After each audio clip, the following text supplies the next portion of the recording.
আসসালামু আলাইকুম। ২৪ ঘন্টার নাটকীয় ঝড়ে বিএনপির রাজনীতি লন্ডভন্ড, বিএনপির পরাজয় নিশ্চিত এক্কেবারে। কারণ গত ২৪ ঘন্টায় বিএনপির রাজনীতিতে ব্যাপক নাটকীয় পরিবর্তন ঘটছে। গত কিছুদিন থেকে বিএনপির রাজনীতিতে খুব বিক্ষোভ চলে আসছিল এই মনোনয়নকে কেন্দ্র করে। আগামী নির্বাচনে যারা বঞ্চিত হয়েছেন মনোনয়ন, তাদের মাঝে খুব বিক্ষোভ চলতেছিল। তারা বিভিন্ন জায়গায় সভা সমাবেশ করছিল, প্রতিবাদ করছিল, বিক্ষোভ মিছিল করতেছিল, মাশাল মিছিল করতেছিল, রাস্তা বন্ধ করে দিয়ে কেন্দ্রের দৃষ্টি আকর্ষণ করার চেষ্টা করতেছিল।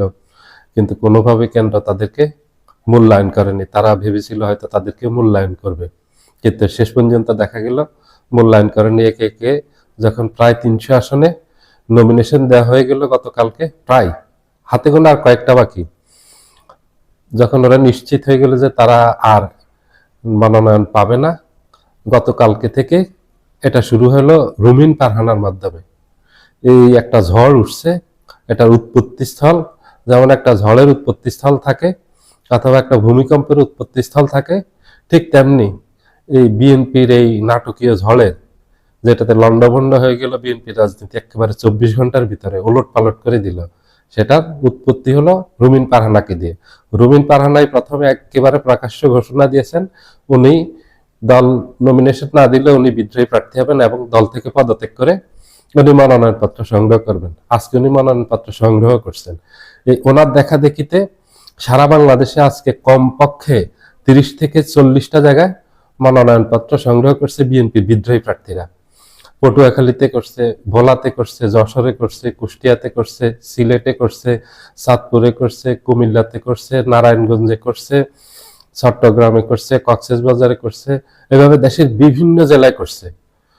তা এই যে বিএনপি রাজনীতির যে হিসাব ছিল, একেবারে হিসাব নিকেশ সব উলট পালট করে দিয়েছে।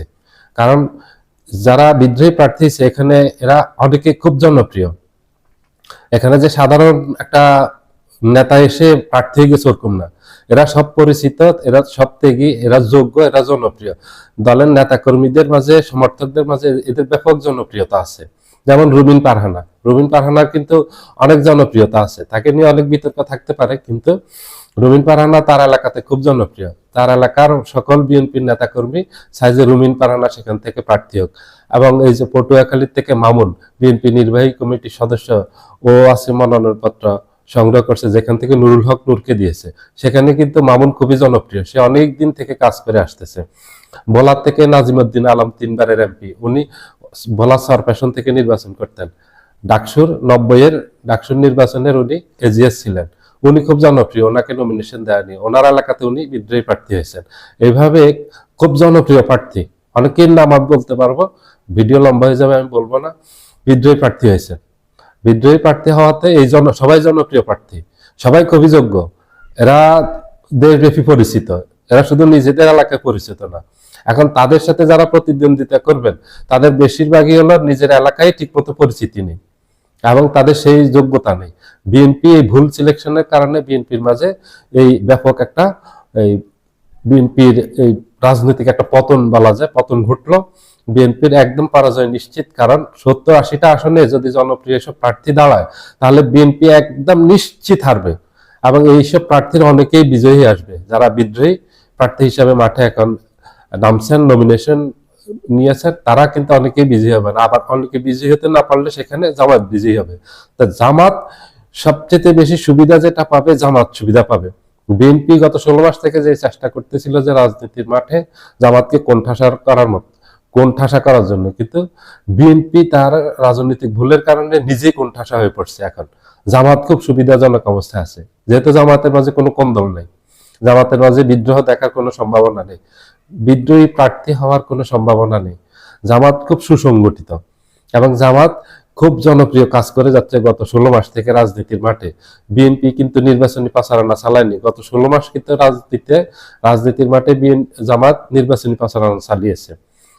জামাত অনেক জনসম্পৃক্ততামূলক কাজ করেছে, জামাত কোনো ধরনের অপকর্মের সাথে জড়ায়নি, যার কারণে জামাতকে নিয়ে বিতর্ক একেবারে কম, খুবই সামান্য, একেবারে নাই বললেই চলে। ওটা বিএনপিতে অনেক বিতর্ক আছে, বিদ্রোহ আছে, বিএনপির ভুল রাজনীতি আছে, যার কারণে এখন বিএনপি মহাবিপাকে পড়ছে। বিশেষ করে গত 24 ঘন্টায় নাটকীয়ভাবে পরিবর্তন ঘটলো বিএনপির এই নিজস্ব দলের আভ্যন্তরীণ ব্যাপারে।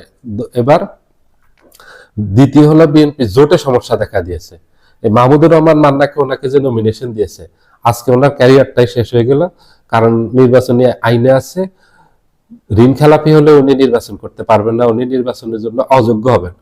এই মাহমুদুর রহমান মান্নার কিছু ঋণ ছিল ওনার প্রায় 40 কোটি টাকার মতো। ওনার একটা ভুলের কারণে ওনার এই এই নির্বাচনী সামনে নির্বাচনে উনি করতে পারবেন না, অযোগ্য ঘোষণা করছে হাইকোর্ট থেকে। কারণ উনি নির্বাচন ওনার যে ঋণ আছে, ঋণের কিস্তি ঠিক মতো পরিশোধ করেননি। এটার জন্য উনি হাইকোর্টে একটা আবেদন করেছেন। আজকে সেই আবেদনটা হাইকোর্ট খারিজ করে দিয়েছে। যেহেতু হাইকোর্টের পরে আর কোথাও যাওয়া যাবে না, হাইকোর্ট খারিজ করে দিয়েছে, এখানে আর দ্বিতীয়বার আবেদনও করা যাবে না। তাই মাহমুদুর রহমান মান্নার একেবারে এই প্রার্থী হওয়া, ওনার এই যে উনি আর নির্বাচন করতে পারবেন না, এটা একেবারে নিশ্চিত। আজকে একেবারে বিএনপি জোট থেকে ঘোষণা দিয়ে বেরিয়ে গেলেন এলডিপির সভাপতি কর্নেল অলি আহমেদ। এটা বিএনপির জন্য বড় একটা ধাক্কা। এই দুইটাই বিএনপির জন্য অনেক বড় ধাক্কা। সরি, দুইজনের আজকে এই জোটের দুইজন, একজন হলো বেরিয়ে গেলেন এলডিপি, আর আরেকটা হলো মাহমুদুর রহমান মান্না, উনি নির্বাচন করতে পারবেন না। এটা বিএনপি রাজনীতিতে অনেক বড় প্রভাব পড়বে। বর্তমান সময়ে রাজনীতির যে অবস্থা যাচ্ছে, বিএনপির খুব দূর অবস্থা যাচ্ছে। আভ্যন্তরীণ ব্যাপারে, জোটগত ব্যাপারে জোট থেকে অনেক দল বেরিয়ে গেছে, অনেক দলকে আবার ঘুরে নিয়ে আসছে, ওদের সাথে সমঝোতা করছে, একটা দুইটা আসন যাকে যে কয়টা দিয়ে পারছে। আবার বিএনপির ভিতরে চাপ আছে, অনেক ত্যাগী বঞ্চিত হয়েছে, অনেক যোগ্য প্রার্থী বঞ্চিত হয়েছে। সব মিলিয়ে বিএনপির ভিতরে একটা হযবরল অবস্থা বিরাজ করতেছে। একেবারে বিএনপির রাজনৈতিক হিসাব নিকাশ সব উলট পালট হয়ে গেছে 24 ঘন্টায়, বিশেষ করে এই দুইটা ঘটনায়। দলের বিদ্রোহী প্রার্থীরা গতকাল থেকে ঘোষণা দিয়ে একেবারে নেমে আজকে মনোনয়ন পত্র সংগ্রহ করছেন। এবং এই যে মাহমুদুর রহমান মান্না, উনি নির্বাচন করতে পারবেন না, এলডিপি জোট থেকে বেরিয়ে গেল। আরো অনেকগুলি দল আছে যাদেরকে আসন দেওয়া হয়নি। বিএনপির সাথে মোট 57টা দলের একটা জোট ছিল, তার মাঝে বিএনপি মাত্র 5-6টা এই দলকে নমিনেশন দিয়েছে, বাকিদেরকে দেয়নি। তো বাকিদের কি অবস্থা হবে বিএনপি এখনো বিএনপি নিজেও জানে না, কারণ বাকিদের সাথে এখনো আলোচনা চলতেছে। অনেককে সান্ত্বনা দিয়েছে যে যদি বিএনপি সরকার গঠন করতে পারে তাহলে তাদেরকে মূল্যায়ন করা হবে, যাদেরকে নমিনেশন দিতে পারেনি। কারণ বিএনপি তো সবাইকে এখন নমিনেশন দিতে পারবে না চাইলেও, কারণ দলের বিশাল চাপ আছে।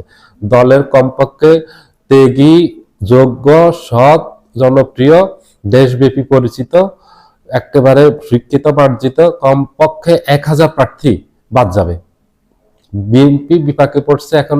জোটে জোটে সবাইকে ধরে রাখতে পারতেছে না, দলেরও সবাইকে ধরে রাখতে পারতেছে না। দলের ভিতরে বিদ্রোহ দেখা দিয়েছে, জোটেও বিদ্রোহ দেখা দিয়েছে। বিএনপি এখন উভয় সংকটে আছে, মহাসংকটে আছে। বিএনপি এখন খুব সংকটকালীন অবস্থায় যাচ্ছে। এটার থেকে যদি উত্তরণ করতে না পারে, বিএনপি যদি উত্তরণ না ঘটে এই রাজনৈতিক এই সমস্যা থেকে, আভ্যন্তরীণ এবং জোটের যেই মহা সংকটে আছে, মহা একটা হিসাবে আছে, ভুলের মাঝে আছে, যদি এর থেকে উত্তরণ না ঘটে বিএনপির রাজনীতির, তাহলে আগামী নির্বাচনে বিএনপির ভাড়াডুবি নিশ্চিত, বিএনপির পরাজয় একেবারে নিশ্চিত।